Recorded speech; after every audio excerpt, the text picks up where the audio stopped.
Uongozi wa Samia Suluhu umefika mwisho baada ya mbinu ya kumwondoa uongozini kubuniwa na kuivana. Ujambo na karibu kwa taarifa zetu za Kenyascope, na ikiwa ni siku yako ya kwanza hapa, tafadhali kumbuka kusubscribe. Siku ambayo kauli za Mange Kimambi zilisambaa mtandaoni, mjadala wa kisiasa nchini Tanzania ulipasuka kama ufa wa tetemeko la ardhi. Kauli hizo hazikuwa za kubembeleza, hazikuwa za kidiplomasia na hazikuwa za kutafuta maridhiano. Zilikuwa ni kauli za moja kwa moja, nzito na zenye lengo la kuvunja kile alichokitaja kama unafiki na wa kimaadili unaowafanya wa Tanzania wakatae foreign intervention, huku wakifumbia macho historia ya namna Chama cha Mapinduzi kilivyotumia nguvu za nje kujilinda dhidi ya wananchi wake. Huu haukuwa mjadala wa nadharia, ulikuwa ni mashtaka ya wazi dhidi ya mfumo mzima wa dola. Mange Kimambi, ambaye ni mwanaharakati wa Kitanzania anayeishi Marekani, alielekeza lawama zake kwa kile alichokiita mentality potofu miongoni mwa wananchi wanaodai kuunga mkono kuiondoa CCM madarakani, lakini wanakataa kabisa wazo la msaada wa nje. Kwa msimamo wake, kauli hiyo si hoja ya kimaadili bali ni upofu wa kihistoria. Alisisitiza kwamba CCM yenyewe ilishatumia foreign intervention kuwaua wananchi na kubaki madarakani, na hivyo wananchi hawana wajibu wa kujifanya walinzi wa sovereignty ambayo haikuwahi kuwalinda wao. Na katika hoja zake, Mange Kimambi alirejea historia ya matumizi ya nguvu za nje katika kukandamiza upinzani wa wananchi. Alisema wazi kuwa CCM iliwahi kuingiza jeshi la Uganda ili kuwadhibiti wananchi, akieleza kuwa katika baadhi ya maeneo watu walipigwa risasi na askari wasioweza hata kuzungumza Kiswahili. Kauli hii inagusa moja kwa moja historia pana ya ushirikiano wa kijeshi wa kikanda Afrika Mashariki, ambapo mara nyingi mipaka ya usalama wa taifa na ulinzi wa utawala imekuwa ikichanganywa kimakusudi. Na katika historia ya Tanzania, dola imejengwa juu ya usimulizi la amani, utulivu na mshikamano wa kitaifa.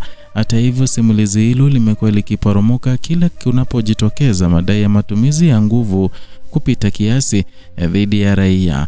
Kuanzia Zanzibar, ambako historia ya chaguzi zenye umwagaji damu bado haijapona, hadi bara ambako maandamano yamekuwa yakikabiliwa na risasi.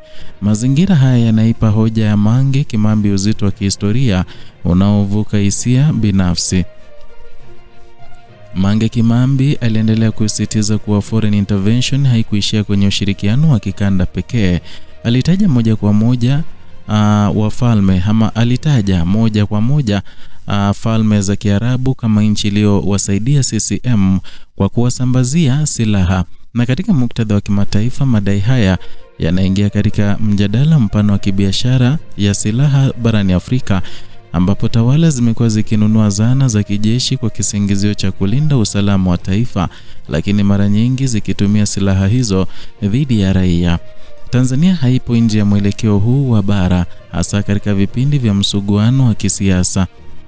Kauli ya Mange Kimambi kuhusu China kuwa nyuma ya CCM kama ngao ya kimataifa inaunganisha Tanzania na siasa za nguvu kubwa duniani. China imejenga mahusiano ya kina na serikali nyingi za Afrika, ikitoa uwekezaji, mikopo na ushirikiano wa kiusalama bila masharti makali ya kisiasa au haki za kibinadamu. Na kwa mantiki hiyo, kauli ya Mange Kimambi inaibua hoja kwamba ulinzi wa kimataifa wa CCM haujajengwa juu ya demokrasia bali juu ya maslahi ya kiuchumi ya kijiografia. Na katika msingi wa kauli zake, Mange Kimambi hakuwatuhumu tu kuwatawala bali pia alikosoa wananchi wanaojifunga kwenye kile alichokiita morals za uongo. Kwa mtazamo wake, ni upuzi kuzungumzia kulinda sovereignty wakati chama tawala kimekuwa kikikiuka sovereignty hiyo na kwa kuleta majeshi, silaha na ulinzi wa nje dhidi ya wananchi wake. Alisisitiza kwa sovereignty ya kweli ni ile iliyowalinda raia, si ile inayolinda dola dhidi ya raia.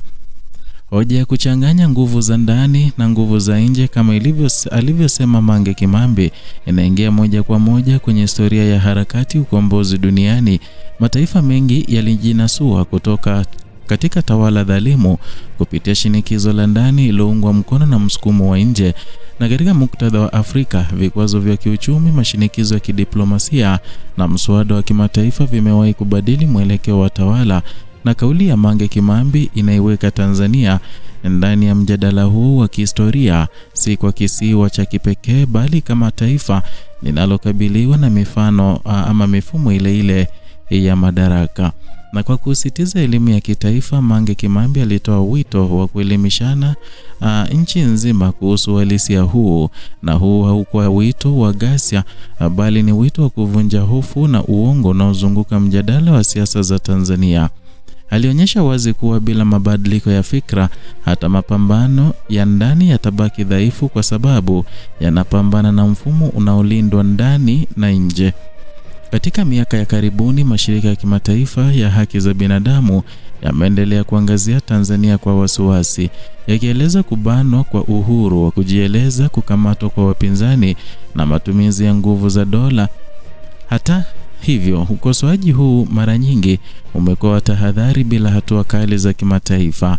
Na ndani ya ombwe hilo, kauli kama za Mange Kimambi zinapata nguvu kwa sababu zinataja kile ambacho taasisi rasmi zinakwepa kukisema hadharani. Makala haya inapofikia tamati, uzito wa hoja ya Mange Kimambi inabaki kining'inia juu ya mustakabali wa Tanzania, taifa linapoendelea kujificha nyuma ya maneno ya uzalendo bila kukabiliana na historia yake ya nguvu za nje na ndani. Ukimya unakuwa sera isiyoandikwa, na hofu ya kutochukua hatua vinaacha CCM ikiendelea kujijenga kama dola badala ya chama.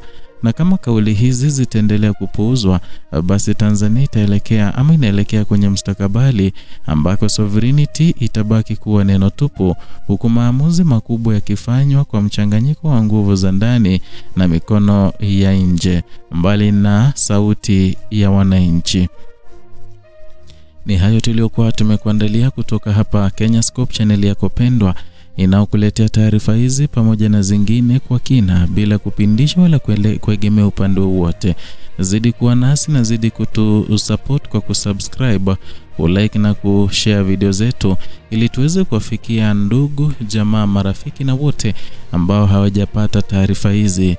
Na vile waweza kuwa nambari 1 kupokea taarifa hizi. Unachotakiwa kufanya ni kugonga alama ya kengele ili ukipata notifications ama alerts kila wakati tunapoweka video mpya.